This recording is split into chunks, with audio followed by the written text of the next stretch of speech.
میرے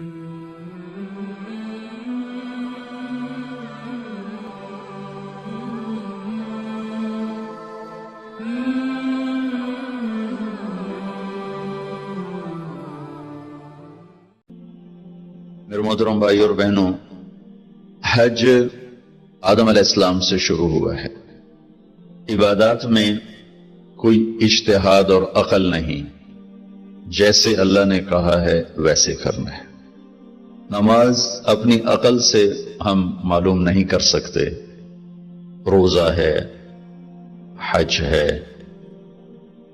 عبادات میں جیسے آسمان والے نے بتایا اور جیسے جناب رسول اللہ صلی اللہ علیہ وسلم نے کر کے دکھلایا، بس ہم نے وہ کرنا ہے۔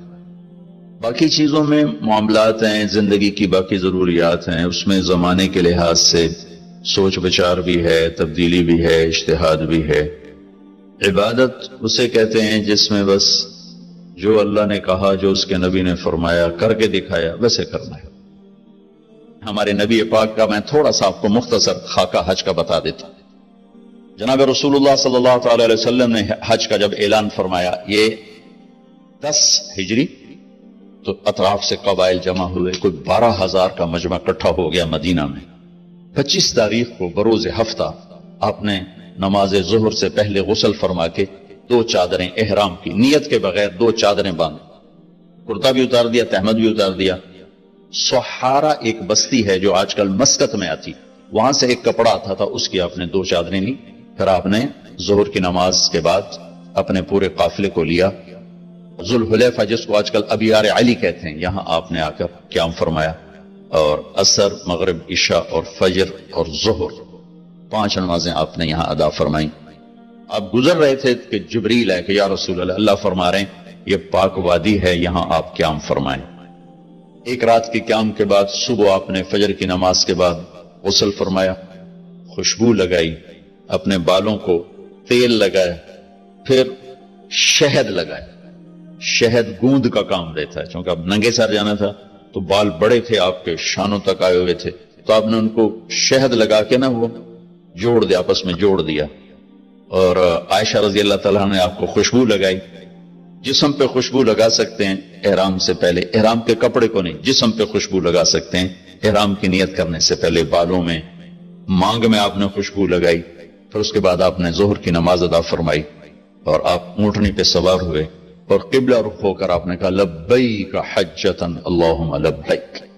آپ نے حج کا احرام باندھا تو جبریل آئے کہ یا رسول اللہ، اللہ تعالیٰ فرما رہے ہیں عمرے کو شامل فرمائیں۔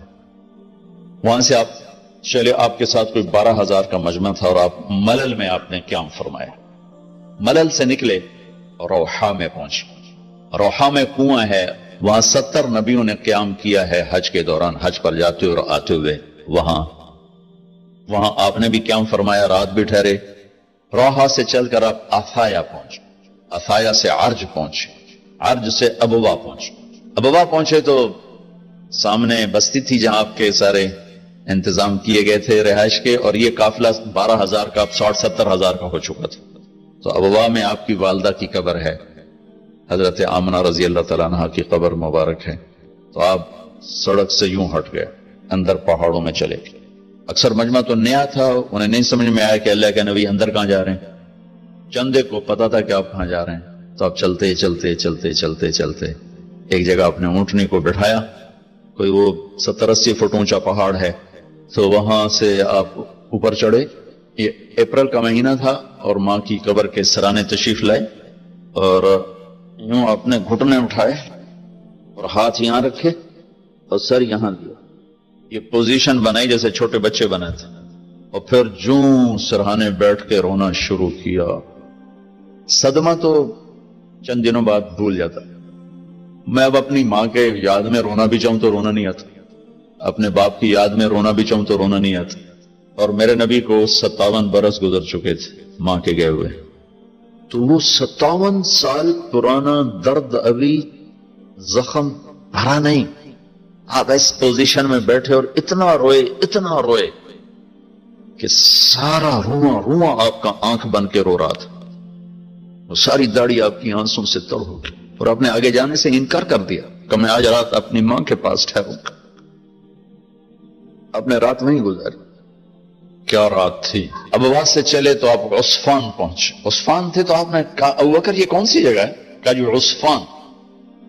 کہا میں دیکھ رہا ہوں ہود اور صالح علیہ السلام گزر رہے ہیں اس وادی سے لبیک کہتے ہوئے حج کو جا رہے ہیں. عصفان سے آپ مرہ زہران پہنچے، پھر وہاں سے آپ صرف پہنچے، پھر وہاں سے آپ تنعیم پہنچے. تنعیم میں آپ نے احرام کی چادروں کو تبدیل فرمایا. جو 2 چادریں مدینہ میں زیب تن فرمائی تھی، تنعیم اتار کر تو نئی چادر اسی کپڑے کی. پھر مکہ کے ٹاپ سے آپ انٹر ہوئے اور بیر زی طوا کے کنویں پر آ کر آپ نے قیام فرمایا. یہ ہے اتوار کی رات.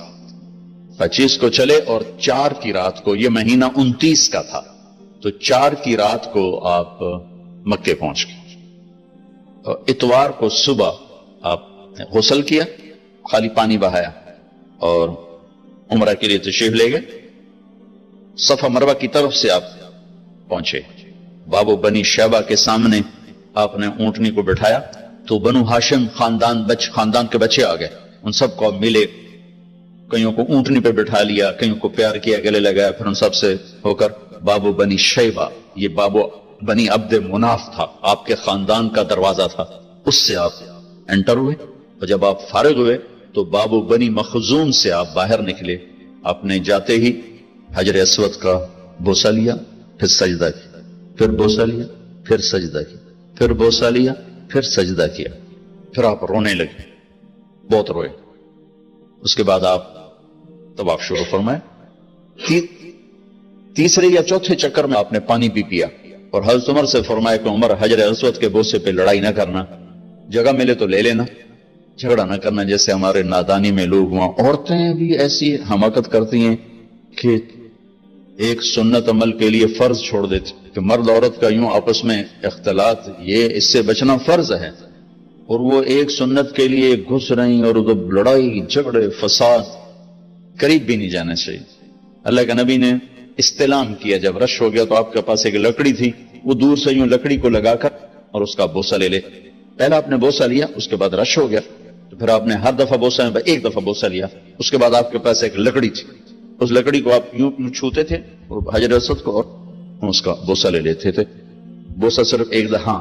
پھر جب آپ نے 2 نفل پڑھ لیے اور تشریف لے گئے صفا مروہ کے لیے تو پھر حجر اسود کا بوسہ لیا اور آپ نے جا کر صفا مروہ پہ 7 چکر پورے کیے. بعض روایت میں ہے کہ 3 چکر پیدل کیے، پھر مجمع زیادہ ہو گیا تو 4 اونٹنی پر بیٹھ کر گیا تاکہ لوگ دیکھ لیں. اس کے بعد آپ نے اعلان فرمایا کہ بھئی جن کے پاس قربانی کا جانور نہیں ہے وہ احرام کھول دو. تو صحابہ نے کہا یا رسول اللہ آپ کھولیں.